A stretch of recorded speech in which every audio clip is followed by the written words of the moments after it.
Welcome to శ్రీటెండి fashions. ఇప్పుడు వచ్చేసి మంచి ఏలైన్ కట్ టాప్స్ అయితే చూపిస్తున్నాను. ఒక 12 న్యూ డిజైన్స్ అయితే వచ్చాయి. ఇవంతా కూడా ప్రిన్స్ కట్ వస్తుంది. కాలర్ నెక్ వచ్చేసి ఇలా మిడిల్ బటన్స్ వచ్చేసి ఫ్రంట్ ఇలా స్లిట్ వస్తుంది. అండ్ హ్యాండ్స్ వచ్చేసి రెగ్యులర్ 3/4 స్లీవ్స్ వస్తాయి. అండ్ మనకి ఇక్కడ వచ్చేసి సైడ్ కి అయితే కంఫర్టబుల్ గా ఫోన్ క్యారీ చేసేటట్టుగా మనకి పాకెట్ అయితే వస్తుంది. ఈచ్ టాప్ ప్రైస్ వచ్చేసి 500 రూపీస్ అండి. షిప్పింగ్ వచ్చేసి 1 or 2 or 3 తీసుకుంటే 80 రూపీస్ పడుతుంది. All over India courier facility అయితే అవైలబుల్ గా ఉంటుంది. మంచి మంచి కలర్స్ అయితే అవైలబుల్ గా ఉన్నాయండి. నేను 1 by 1 చూపించేస్తాను. మీకు కావాల్సింది స్క్రీన్ షాట్ చేసి వాట్సాప్ చేయండి. ఇదైతే చాలా బాగుంది. ఓకే. అండ్ నెక్స్ట్ వన్ వచ్చేసి రాయల్ బ్లూ పైన చిన్న చిన్న ఫ్లవర్స్ అన్నమాట.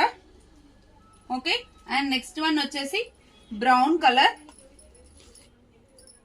బ్రౌన్ పైన brick shade and pink colour shade లో వస్తుంది. అండ్ నెక్స్ట్ వన్ వచ్చేసి coffee colour. Okay. And next one వచ్చేసి bottle green and maroon colour combination అండి. చాలా బాగుంది. టాప్ కొంచెం ట్రెడిషనల్ గా అనిపిస్తుంది. అండ్ నెక్స్ట్ వన్ వచ్చేసి బ్లాక్ పైన మల్టీ కలర్. అన్ని కూడా కాలర్ నెక్ లోనే వస్తాయి. సైజెస్ అయితే ఇప్పుడు నేను వీడియోలో చూపిస్తున్న XXL సైజ్ అండి. సైజ్ దాన్ని బట్టి చూసి తీసుకోండి. ఓకే. ఇది ఒక్కటి.